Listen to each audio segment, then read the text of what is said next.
Tragedy, both for individuals and the Ukrainian society at large.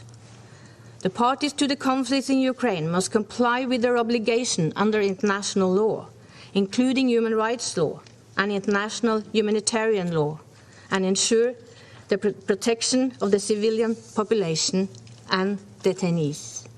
Space for neutral and impartial and independent humanitarian action must be protected to ensure safe, rapid and unimpeded humanitarian access to those in need. We condemn in the strongest possible terms Russia's military aggression against Ukraine. This Council must now carry out the great responsibility of its mandate and act in a determined and united manner to stop the ongoing aggression against a UN member state. We also condemn Belarus for facilitating these attacks. Norway will join our allies and partners in swift and concrete countermeasures.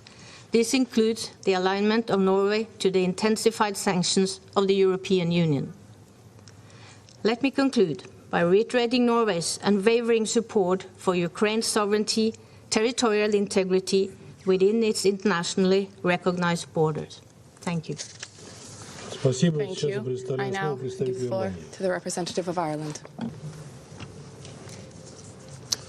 Mr. President, Ireland voted in favour of the draft resolution presented by the United States and Albania in response to the flagrant violation of the UN Charter, of international law, and of the sovereignty and territorial integrity of Ukraine by the Russian Federation. The Russian Federation has turned its back on diplomacy. It has spurned genuine offers of dialogue and rejected repeated calls from the international community for de-escalation.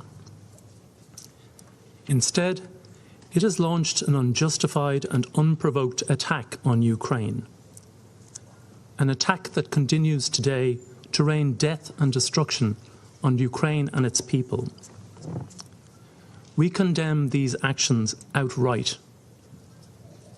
In casting our vote today, we do so in full solidarity with the people of Ukraine.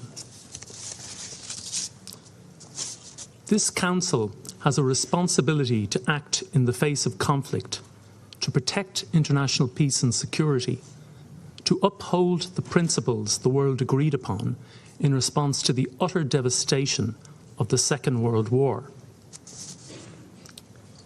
This is not a responsibility that Ireland takes lightly, yet it is one that we were prevented from discharging today in spite of the clear and declared will of the great majority of this Council's members.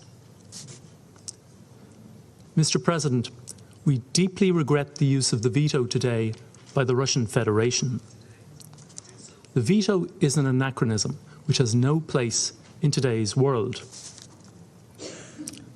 The use of the veto to block Council action is always unacceptable.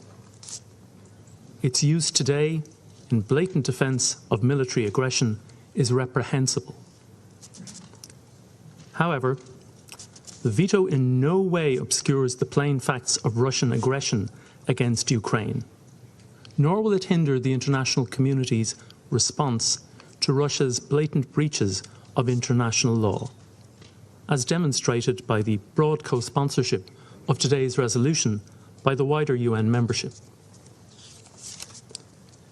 In this context, Ireland strongly supports the